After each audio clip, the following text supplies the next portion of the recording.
ویسے تو تفسیر کا معنی مطلب یہ ہوتا ہے کہ قرآن کی مراد کو کشف کیا جائے، واضح کیا جائے، روشن کیا جائے۔ قرآن میں ان الفاظ میں یا ان آیات میں اللہ تعالیٰ کی مراد کیا ہے، کون سا معنی مقصود ہے،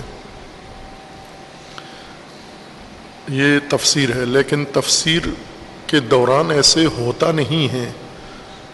عملی طور پر تفسیر کے دوران یہ کوشش ہوتی ہے کہ اپنا مسلکی مفروضہ، مذہبی مفروضہ، اپنے فرقے کا نظریہ جو قرآن سے باہر بیٹھ کر بنایا گیا ہے۔ فرقے اکثر قرآن سے باہر تشکیل دیے گئے ہیں۔ قرآن کی بنیادوں پر فرقہ پیدا ہی نہیں ہوتا۔ جب قرآن سے باہر جاتے ہیں اور غیر قرآنی دستاویزات، غیر قرآنی مصادر، غیر قرآنی منابع کی طرف جب انسان جاتا ہے تو پھر فرقے کی بنیاد پڑ جاتی ہے، اور قرآن کو فرقے کی تائید کے طور پر پڑھا جاتا ہے، پیش کیا جاتا ہے، فرقے کی بنیاد میں نہیں ہوتا۔ قرآن سے NOC لیتے ہیں کہ جو فرقہ بنایا ہے، جس نے بھی بنایا ہے، قرآن اس کی تائید کر رہا ہے، قرآن اس کی تصدیق کر رہا ہے، قرآن کے نزدیک بھی یہی فرقہ قابل قبول ہے۔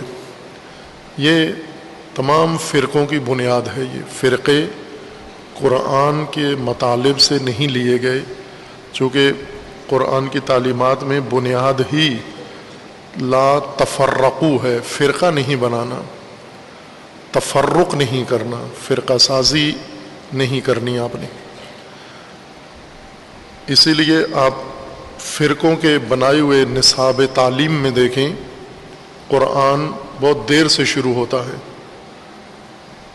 بنیاد قرآن سے شروع نہیں ہوتی۔ کوئی مذہبی تعلیم کا آغاز قرآن سے نہیں ہوتا، غیر قرآنی کتب سے، علوم سے شروع کرتے ہیں، پھر جب بنیاد بنا لیتے ہیں اس کے بعد قرآن کی طرف رجوع کرتے ہیں۔ کوئی آیات ان کی تعویل کر کے، ان کی توجیہ کر کے، ان کے اندر تحریف کر کے اپنے فرقے کی تائید کے لیے ان کو پیش کرتے ہیں۔